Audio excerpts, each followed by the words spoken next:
possible. This is a bit of a different presentation. Why so comes from a different industry, which is a fascinating industry called higher education, which is a global failure at the moment. And due to that realization, I'm originally from Spain, but I work primarily in Asia, in India, China, and Singapore, with different varsities and companies. Talking to different MNCs, as well as talking to different universities, we realize that people primarily lack one thing and one thing only, and it has nothing to do with jobs or salaries. It has to do with purpose. If I start taking around here on how many of you really have fulfilled your purpose of what you thought your purpose in life would have been at some point, probably the answer will not be so satisfying. I'm a cognitive psychologist, so I work in this area actively in data science from a humanistic standpoint. Unfortunately, I had to do 2 PhDs to do that, so I suffer enough of time, almost 7 years on that track, but regardless, the main problem was identifying a high rate of students at insatisfaction, employability issues, suicide rates, and so on and so forth. And this translates back into employees in any corporation. So what you will see is written students, but actually this is done with corporates at large, with employees. We are all students anyway. So it comes from that line of thought. There are various concepts which are not in the presentation because, well, there was not enough bandwidth. To give you a quick glimpse, there are 3 components that are there in this particular project, which has been deployed with various Indian-based companies. Keep in mind that an average Indian company has a minimum of 500,000 employees. India has 1.7 billion people. So keep those numbers in your head. I know maybe looking very massive, but that's life. That's how it is. So keep those numbers in mind. Keep in mind that there is a suicide rate in companies, especially public sector in India, of around 25%, which is huge. And in higher education, around 15%, which is also huge. An average university in India has around 50 to 100,000 students, if it's a public university. They pay very low fees. High-end universities, which are expensive, they like money, like us. We like money a lot. Those universities have lesser students because, of course, the pay up is higher. And considering that, the social status of the candidates that you have to take in, employees, students, differs. And hence the purpose ecosystem. So there will be three areas which I will discuss in the flow, but they will not be right there pasted on the slides for you. One is 7 psychological models we have utilized to collect data. So it goes from the environmental concerns to the egoistic concerns to the big 5 personality traits and so on. There are 7 models. That is the baseline of data collection. Then comes the tools for data collection. And lastly comes the kind of neural networks and methodology that we utilize to analyze that data and then translate it back into the output. Output, you will see, I will show you. But so far, I hope we were clear. There are 3 stages. One is how you collect it, what kind of data you need to collect. Of course, all the privacy, ethics, blah, blah, blah that we like a lot in Europe, please forget it. There is nothing called privacy in India, so forget about that. But we utilize those methods. You collect data through various sources, which I will discuss on the flow. And lastly, of course, is the analysis of it. What algorithmic analysis you need to utilize, what is the back end and front end, and what is the end result, basically. One important aspect, let me see if I have it here, is context. Well, that's why I started mentioning ratios and numbers of a country like India or China. Context matters a lot, because without the context, you will not be able to understand the application of this. I will jump directly into the application, because I have no time, really. There's not going to be enough time to run through it. But if any of you wants the actual details of the presentation, let me know, and I will run you through it real quickly. Okay. So once we collected data in our case from students as well as employees. We use this for faculty as well in various forms. We collect data from, in terms of students, from their admissions test, from the high school, if they are master students, from their bachelor's degrees, and if they are bachelor students, they're enrolling as bachelor students, only from the high school. But not just the students' data. We collect the students' data up to tier 4, which means students, parents, friends, and the friends of those friends. All the data is public. I open LinkedIn, is there. By the way, LinkedIn API is owned by whom? Who owns LinkedIn? Microsoft. And where does Microsoft store data? No, it's not in Microsoft headquarters. Where do you think it stores the data? In Europe. It's in Europe. India. I wish, but not. In Boston. But why in Boston? What is there in Boston? It's not just Microsoft. Another major company owned by a guy called Mark Zuckerberg also stores data in Boston. But where in Boston? This is important because this links up to everything. Under the sea? No, not talking physical data. I'm talking about where, yes, physically in some place, but it's not about the geolocation per se. What do you think? Come on, take a wild guess. It's not so difficult. Does it have to do with the EU laws? They store it in the computer science department at MIT. MIT utilizes that for publications in IEEE transactions, IEEE Explore, products. That data is sold. MIT makes big money. So that money is from your data, which when you click terms and conditions apply and you say, yes, I agree, you don't even know what you're agreeing for. If any of you has Instagram, which is much more out there, if you go to settings, you will see data privacy collection. You scroll down after some 55 pages of data collection, you will have stored at MIT Sloan. School of Management on top of it, not the School of Technology alone. So it's co-share. And then when you go to Harvard HBR, where you have the repository of cases, you will see a lot of cases are about Microsoft, Meta, and very nice primary data has been collected. I know that because I work with those professors, so I know exactly where the data collection comes from. Why this is important is because with that data, which is public, it's all available, you can then recreate a model like this. So that is the data collection on how you collect the 7 psychological types or models from tier 4 individuals. Because there are very psychological theories which prove quite aggressively by now that your personality is not yours. Your personality is shared by the tier 4 individuals that you have met over the last number of years. So if you think about it, does your personality belong to you or has it been formed by influence of others? Most likely it has been formed by influence of others, by observation, by constant experiential learning, as you like to call it. And sometimes you forget your true personality because you have been aggressively influenced by others, consequently. This is what we say a lot about the teenagers, that they are with bad companies. Why did you say that? Because you know they're going to get influenced. So that is the human tendency, and that is where resilience comes in the picture.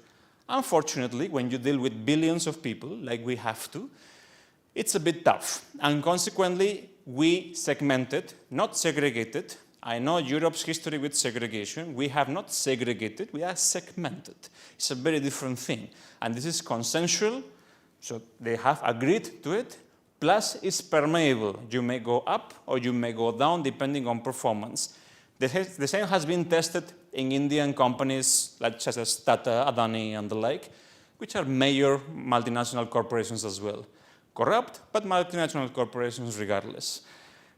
What we have done, and this is particularly on the higher education context, there are 4 categories of students that are segmented, and versus that segmentation in a program, let us take MBA program, they will be segmented into tracks on the baseline primary data collected on them.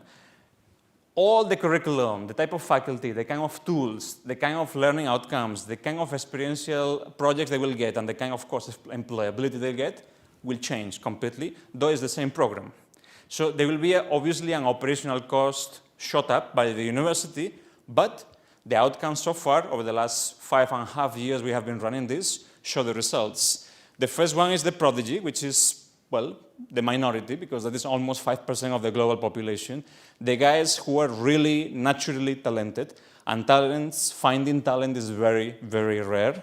So finding a real talent nowadays is once in a lifetime. LeBron James physically able to just play basketball just like that, without much training.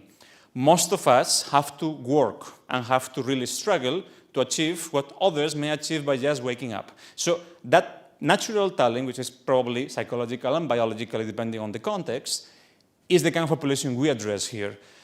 This kind of guys, what are we looking at them? We are looking at them for running either large multinational corporations, large organizations, large institutions, basically leading people with a strategy towards a larger goal than themselves, which is the definition, supposed to be the definition of a C-level executive.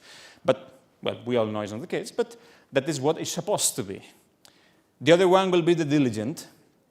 This is a more common guy. This kind of guy is the mid-managerial position, if you like, who may join the C-level executive or may drop basis performance, but these guys need to work hard. They do have certain skill set, but they may not be naturally talented on various aspects, which is well proven by the 7 models, which collects subscription data across all psychological spectrums. The other guy is the innovator. This is the startup guy. The guys who can either go into generating new companies, becoming employers, or if they are in your company, they will generate new ideas, new products, new services for you. So consequently, they are the guys who use their heads to see the future. They don't think about what you are, they think what you can become. And those kind of guys are also rare because though there are many startups, many of them tend to just replicate and improve 10%, 20% on an existing product or trying to address a gap. We are almost running out of gaps anyway because we are addressing so many gaps. And these particular profiles are trying to not just address gaps, but create gaps and address them in the first place, not just address existing issues. And the last one, though people don't like the name, I don't care, is the straggler. Those are nearly 80% of the global population. The guys who just don't know why they're waking up, don't know why they're doing what they're doing, they're quite frustrated. If any of you have children, you may know what I mean. So that's how it works. That's the regular student, employee who just either goes to class for a degree or goes to work for a salary. That's quite unfortunate because we only have one life and one purpose. If we waste it, there is no restart here. And when we realize that, and we've seen the frustration rates, the feedback from companies, both from the students as well as employees within their own organization, we were quite fascinated because the problems were not with salary, the problems were not with job profiles, the problem primarily was with, if you really introspect, am I fulfilling the purpose I once thought I would do? And if not, why I haven't? Yeah, you will cite some difficulties, life happens, or if you say it in a very upfront way, in life shit happens, so that's what it is. But that's a very shallow way of explaining it. There is a much more deep-rooted consequences at the social level, which we aim to address. And when we did, we started segregating, of course, and doing all this segmentation and developing new tools for them. So to give you examples, if you have a prodigy segment and that segmentation, a particular set of faculty who are equipped for that, I don't know if you can read, but regardless, a particular set of faculty, we train those students. Those students will not undergo, let us say, regular assessments. They will undergo only in-company projects with company partners. In our case, JP Morgan, Bloomberg, Goldman Sachs in the city of Hyderabad. Hyderabad is in the center of India, south center of India. Small city, 20 million people. So, well, you can imagine the size. All major MNCs are there. And these MNCs partner for these projects. To give you an example, for this particular, the prodigy, the classes, the regular, I don't like to call it lecture, but the regular delivery of content does not happen at the university. It happens at the company's offices, on field, and is taught by the company guys themselves. Of course, I'm talking about a business degree, for example, or a computer science degree, which is much more hands-on. And those guys will only do assessments which are project-based with money involved, which means they're going to have to take accountability. They're going to have to take responsibility over a period of time. Subsequently, over the last 5 years, students have now become employees, of course, and those employees have also grown within the organization. We took post-feedback of this process to see the evolution of them, on how they have grown, or how they believe this has impacted them. And the results are quite outstanding. They have been a huge replica from the past batches or the past students who now are running companies or are running startups, and the ones who did not go through this process. So this is how you balance the results. The same applies for the other categories. The startup guys is very important because particularly India and China have a very booming, and Singapore have a very booming startup ecosystem. And This guy is completely plugging in that ecosystem, and there's a very strong e-commerce and, DAX stores ecosystem as well, and financial technologies. And that is where these guys kick in the picture. And as you can see in the metrics, they have a very particular focus. But when you segment students, you also segment faculty. And you change faculty, you change curriculum, you change methodology, assessments, everything. So the outcome, though it's the same degree, is completely different because you change your compete track.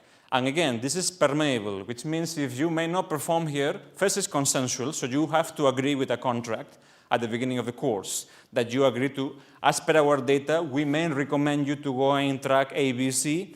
If you agree, you have to sign, and you have to sign that you're going to commit to complete the course as per these outcomes and this process. There is no extra payment, it's all the same, though we are taking a financial hit. But if you don't agree, that's fine. You may choose which one you go in, but the university is not to be held accountable and responsible for your failure. So we give you a choice, you can take it. You may also take your track of choice. But if you do fail in that track, if you're not able to catch up to speed, then you cannot change. You can only change once, and that is giving a choice at the beginning. So hope you follow for now. And after that, of course, you give them that accountability. Even the technology tools also change. The kind of immersive technologies we use with them also change. The kind of entire ecosystem varies. We tested this in different airport operators. In India, an average airport operates around 1,200 flights per day, and there are hundreds of employees, from blue collar to services to pilots and so on and so forth. So all these guys, we tested the same model with them, of course doing a segmentation profile-wise, and trying to do learning and development which is personalized and tailored to the individual alone, not to a group, that you are from services and I will train all of you on the same. Each of you will receive a very particular training. All of that is also done in the metaverse with the digital platform. So it's self-tailored pace on your own profile. Not like Coursera and all these online courses that sell the course to everyone the same. That is not what it is. This is a very particular tool to really target the individual. And what we are targeting, once again, is purpose. We are targeting the reason of existence in the first place, not the reason of getting money. That is a byproduct of life. And well, this is some of the projects that people have done. And let me just tell you 1 minute, challenges. There was huge resistance at the beginning, primarily because when you are offered an alternative, and this I tell you, we have worked with Sorbonne in Paris, Neoma Business School in France as well, EM Normandie, which is also in France, Frankfurt School of Finance as well. All these guys, the first thought of process is, segmenting a student, I don't like it. Because you are making groups, and you know the European feeling of making groups, it's very touchy. So you have to be careful there. The first instinct is citing privacy, citing ethics. Now, when I ask questions, okay, you have concerns about ethics, tell me which concerns are there. For one of the concerns was, what about individuals with learning difficulties? For example, there is no problem. Those individuals will be placed in whichever track they feel. But we can, again, not assure that they can actually succeed because the track will be tailored on a particular profile. That does not mean that they don't match those 7 psychological models. Sometimes the results are opposite. You may have a learning difficulty, but be on a much higher pace than somebody who doesn't, because certain senses get enabled further. So there are various variations to it. But when I explain this example to you, doesn't matter. Why I explain this example to you is primarily because the first aspect of resistance is to say no. And the first aspect to show that you may not be in agreement to segment and change the model is to just say that this will not work. That's fine, it may not work, but I can tell you many of our students are in the Forbes 30 under 30, they have unicorns now, thanks to this process, startups I'm talking about. Others are in JP Morgan, Goldman Sachs at the pace of 50, 60,000 euros salary in India, which is huge. It's an equivalent of 120,000 here. And they're recent MBA graduates. So there is a process. When they go through the interview, the recruiters are impressed because those guys, many of these guys spend 2 years with Bloomberg terminals, for example. Like literally their entire degrees only with Bloomberg terminal, all modules at the Bloomberg office in Hyderabad and Mumbai, all of it. So when they are interviewed for a company, and those guys have been put in that track, when the company interviewed them, those guys kind of eat, have for breakfast, dream, sleep, Bloomberg terminals. So for them it's just a cakewalk, which otherwise in a regular degree never happened, because we train people with a curriculum, we train all of them the same, but all of them may not fit that profile, but since they pay the fees, we took them in. But that's not how it works. That is not how higher education should work. That's why it has failed so far at the global level, that you also know. And well, of course, there are rubrics to it. There's an empirical model to measure, which I cannot fit in a PPT, but if you are interested, I can send it. There is a very large rubrics to measure the impact, the outcome, the sustainability factors of it. By sustainability, I don't mean climate-wise. I mean sustainable model, whether it grows a period of time. So please forget about climate for once. And it's about focusing on whether it's a regular process to keep up at a tailored pace. And then there is an end game, which measures your accountability as an institution or as an organization towards students/employees, and being able to, well, succeed in this model. It's a complex model. Don't think it's an easy model. It's quite complex, and there are different criteria for different categories. So, well, that we can discuss at a time. And well, and these are some of the results. This is one example. One of the students who went into the prodigy track, who was at the beginning thinking, I will become the next CEO of JP Morgan, obviously did not happen. However, what did happen is she opened India's largest NGO at the moment. Her vocation through the program was to discover that she did not want to manage people with a financial outcome. She did want to manage people with a social outcome. And that social outcome was found. In the last 1 month, she conducted programs all across rural India. Rural India is pretty huge. So out of 1.7 billion people, 80% is rural. So build your ratios. And she's been addressing those challenges from water treatment to agriculture, agri-tech, financial literacy, etc., etc. So not all the stages are, again, money-oriented. They are purpose-oriented. And that may not mean that you may join a regular job. It may mean that you will do what you really want to do, not what society pushes you to do. So that is where the differentiation comes in the picture. Others open startups with different tech companies. They open their own tech companies as well. They collaborated with Microsoft. Keep in mind that the CEO of Microsoft, Satya Nadella, is from Hyderabad. So there is a lot of tie-ups with Microsoft at the ground level because, well, he visits quite often. So there's a lot of tie-ups through that channel for funding. And a lot of different tools and different environments, which I don't have the time to cover, will come here. But you might wonder exactly how will you do this, for example, on Monday with your employees or with any company will do with their employees. It's not going to be easy because employees are going to say, no, I will not do it. And if you push me, I'll resign. That's a fair take. I mean, we all want to keep our comfortable lives and our regular routine of not being segmented. But again, this is consensual. You are asked if you want to do it. Secondly, it's permeable. You can go up, go down basis your own performance. You become accountable yourself. And ultimately, you develop a purpose.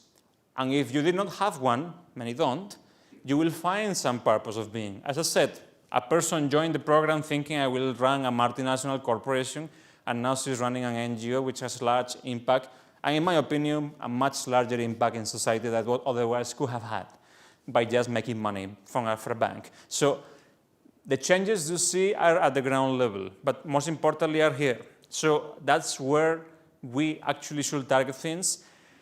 And being from Europe and looking at it from an Asian perspective, spending more than a decade there, we could use some of this in Europe. And because if something is missing, it's purpose at very large ecosystem. And by Europe, I don't mean the European Union. I mean at large, the continent.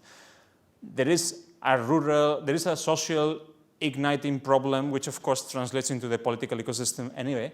And that has now nurtured different difficulties throughout different levels of the microcosmos. So that has to be addressed. And if education system does not address it, be it schooling or be it higher education, then we are screwed. Because this is the only industry that addresses from age 3 till age 25 plus. So this is the industry. Post that, people start creating money for the capitalistic system. And after that, there is nothing. People just cease because life becomes complicated, as you know. So consequently, this is the time, and more importantly, when they're in companies, it's the company's responsibilities to address employee waste, not address at large departmental concerns, because that does not work. So with this, a pretty complex project, which I could not cover with rubrics because there's no space or time, and I think I'm around there. If you have any questions or comments or opinions, I welcome them. I know there may have been a lot of info to suck in at the moment, but that's what it is. Ultimately, I'm an academician. I like to talk a lot, so I do this for a living. But regardless, you let me know if you have any questions. Otherwise, I will let you continue with your break and subsequent roundtable. I have a lot of rubrics and a lot of boring stuff, a lot of numbers, but that is not of no concern here because it will not fit. So if you want it, let me know. Send me an email, a WhatsApp, I'll send it to you. That's not a big deal. That's there in my laptop, so. Is this something unique or it's Something?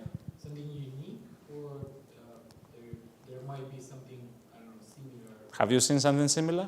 No, that's what I'm asking. Then it's unique. I have, but so just for Go on. Context, I could not but think about Aldous Huxley's caste system in A Brave New World.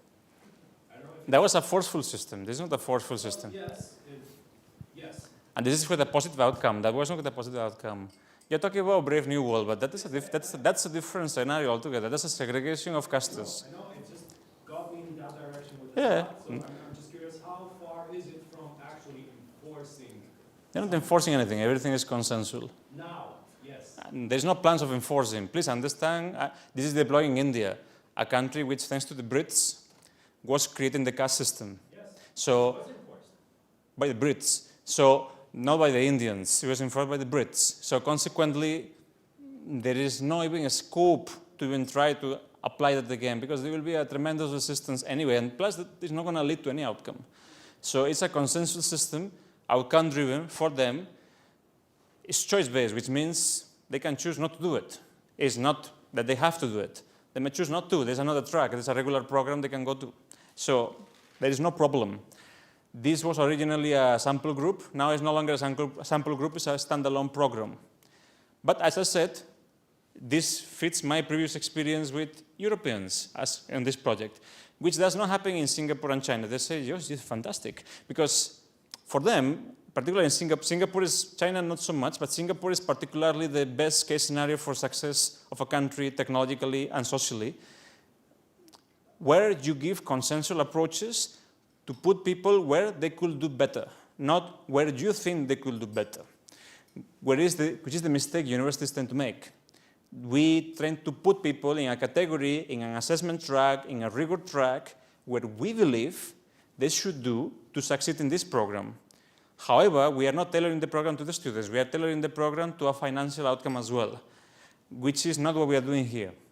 That financial outcome is removed from day one because anyways, all of them pay the same. So there is not going to be more cost, though I'm incurring more cost, substantial more cost, because I have to partner with companies, I have to obtain certain services from them, pay those professionals, which are not charging as less as certain faculty. So there are different scenarios and operational guidelines there. But of course, all this I can share, it's available. It's anyways on the website, but I can share all of this directly with the rubrics, and then you can see how far it's from either Brave New World or 1984. All right, talk in the roundtable. Any more questions today? No. Okay, you are standing for any reason, or Sorry? you are standing for any reason, or your legs are paining by now? No, I just wanted to stand up. Okay. My wife said that I need to stand up. Technologies. Thank you.